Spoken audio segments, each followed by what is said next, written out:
What's up, everybody? I hope y'all are doing well, staying safe, and getting done what needs to get done. Let's jump straight to it, straight to the point.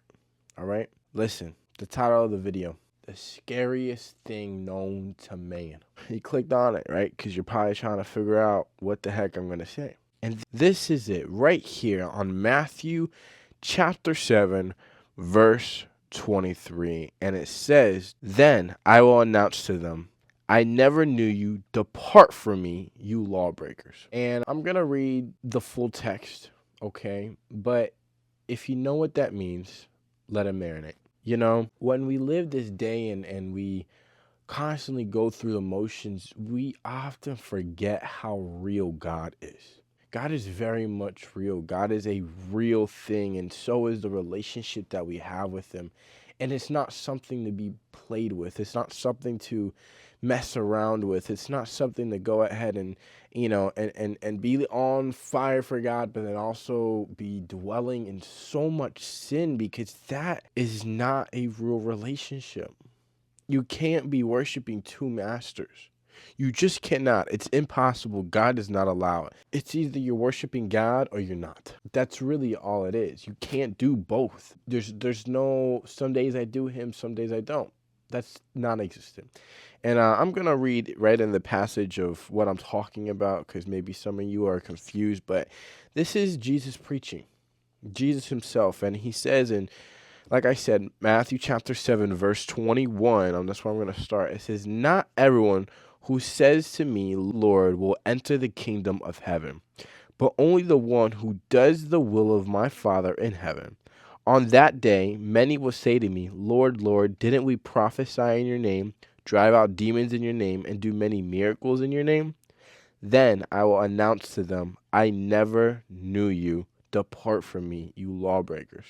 And this is saying that there's people who are out here performing miracles, performing all these things, casting demons out of people, but they're not right with God. They're not following the rules. They're not really obeying the commandments that God has placed in line. And for me, that's this right here, "Depart from me, for I never knew you." That's terrifying. I don't want to get up to heaven and be on judgment day and He says that to me. I know that I mess up and that I'm not perfect, but the people who don't hold the law, and sometimes even me, when I'm not holding the law and I don't feel the guilt that should be coming from it, I have to remind myself that this passage right here is very real. I don't know where you're at with your life with Christ. I don't know how you are. I don't know if you have a good relationship with God or if you have nothing at all, or if you're totally on fire.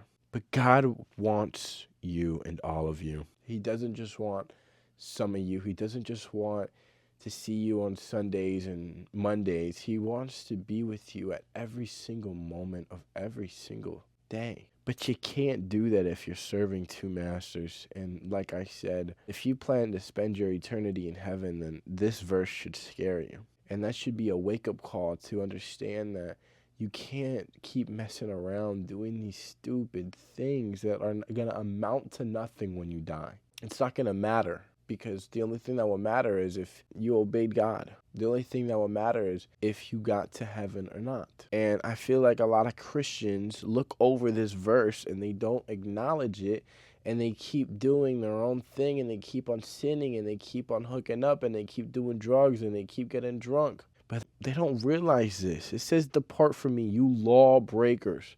God has placed laws in the Bible for a reason, and when you don't follow them, you are a lawbreaker. And He says it, that He will announce to them, I never knew you.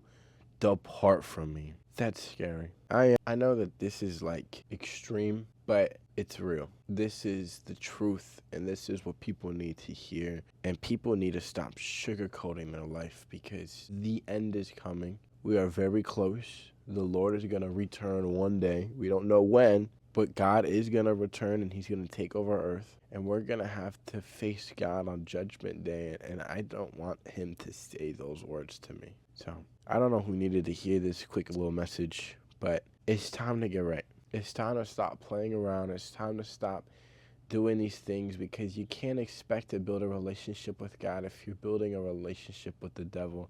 If you're spending more time in the world, then you're not spending enough time with God.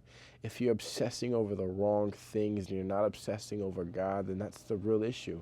If you're spending so much time with your significant other, but you're not spending it with God, you can't expect Him to then bless your relationship with them. If you're spending so much time worshiping your school scores, then you can't expect God to work when you need Him to work.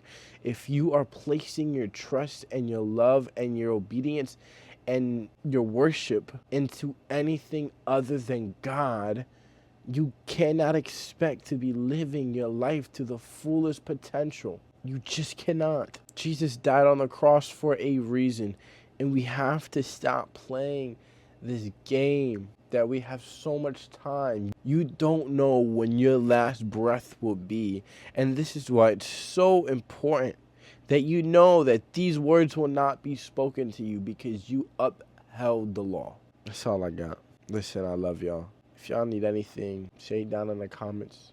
I don't know, but that's all I got for today. I love y'all. I hope y'all are doing well, staying safe, and like I said, getting done what needs to get done. I'll see you guys tomorrow. Adios.